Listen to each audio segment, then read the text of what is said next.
안녕하세요. 오늘의 레포트입니다. 국무이탈 의혹 받고 있으면서 탄핵 청원도 지금 33만 명을 달리고 있는 안규백 이분이 핫 이슈인 상황에서 이틀 전쯤에는 전작권 해소할 거라는 그런 또 얘기를 해서 논란의 중심에 서 있죠. 이런 국방부의 상황임에도 불구하고 대한민국의 방첩사가 해체가 됐죠. 방첩사에 대한 숨은 이슈가 있더라고요. 먼저 영상 하나 보실게요. 방첩사가 총 동원이 됐다는 거죠. 보수 유튜브들의 이런 일부 주장을 검증하기 위해서 국회는 소령급 이하 간부들을 보내고 이 성관 이외에는 이 실장급 대령 2명을 보냈습니다. 이것만 보더라도 방첩사가 성관이 수사에 집중했다는 의미이기도 합니다. 방금 영상에서 봤듯이 윤석열 대통령님의 비상계엄은 부정선거 이슈가 가장 큰 부분이었고, 그래서 여기 SBS 뉴스에서도 그 얘기를 하고 있죠. 계엄의 주 목적은 부정선거 척결이었고 선관위가 타겟이었다는 것은 아마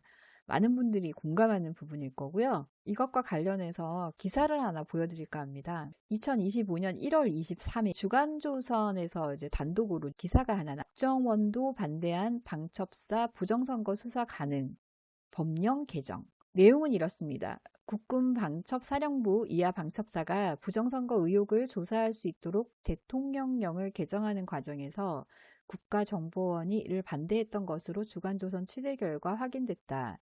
이에 방첩사는 국정원의 지적을 수용하는 것처럼 하면서도 우회적으로 해당 조항을 가능하게끔 하는 방법으로 대통령령을 시행하는 꼼수?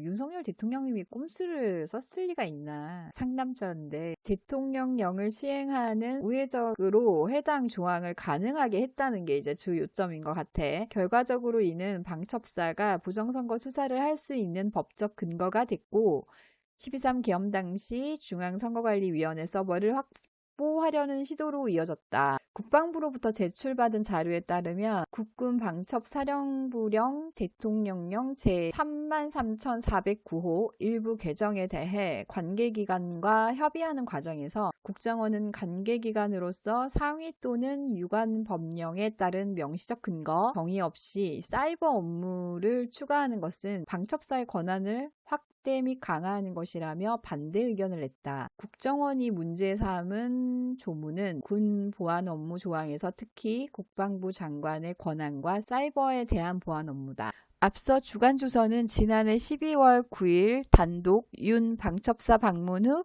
부정선거 수사 가능하게끔 대통령령 개정 기사를 통해 윤 대통령이 2023년 3월 22일 방첩사 비공개 방문에서 현직 대통령으로는 최초로 사이버사 업무 보고를 받은 이후 방첩사가 부정선거 의혹을 수사할 수 있게끔 하는 개정 대통령령을 시행했다고 보도한 바가 있다. 선관위를 조사할 수 있는 장치를 마련했다는 거잖아. 이때 이미 성견지명 쩐다 진짜. 이 개정령에 따라 방첩사는 사이버 테러 중 하나가 될 수 있는 부정선거 의혹에 대한 작전을 수사 및 지원할 수 있게 되었다. 이렇게 국가 시스템에서 빠져있는 부분을 보완을 했다는 거잖아. 이게 얼마나 중요한 거냐면은 선관위를 건드릴 수 있는 기관이 없잖아. 헌법기관이라는 이유로 딴지 걸 수 있는 유일한 국가적 시스템이 국회의원들인데 국회의원들은 선관위에 대해서 함부로 할 수 없는 이유가 선관위가 국회의원이 마음에 안 들면 야, 너 선거법 위반했어 라고 이제 몰아가면 뭐라도 갖다 붙이면 정치적으로도 국회의원들을 매장할 수 있는 게 선관위거든. 그러니까 선관위의 사건이 터졌을 때 지금 어때?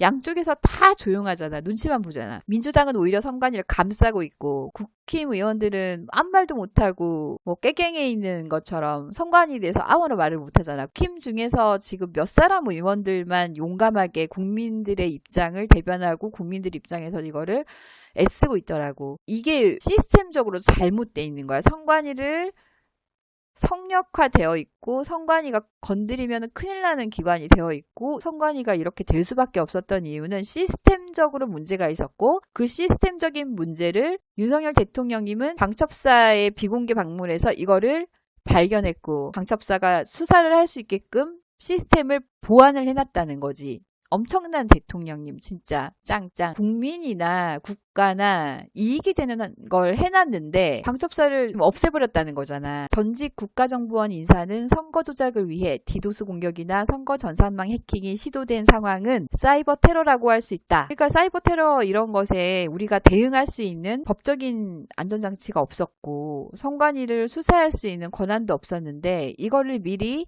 윤석열 대통령님께서 보완을 했다는 거야. 이건 정말 국익을 위한 걸 하고 계셨던 거잖아. 하나하나 차근차근. 감사원도 동원을 했고 국정원도 동원을 했고 이런 주요한 기능을 가진 방첩사를 없애버렸다는 거는 너무 화가 나지 않아? 국민으로서? 오늘 영상이 도움이 됐다면 구독과 좋아요 부탁해.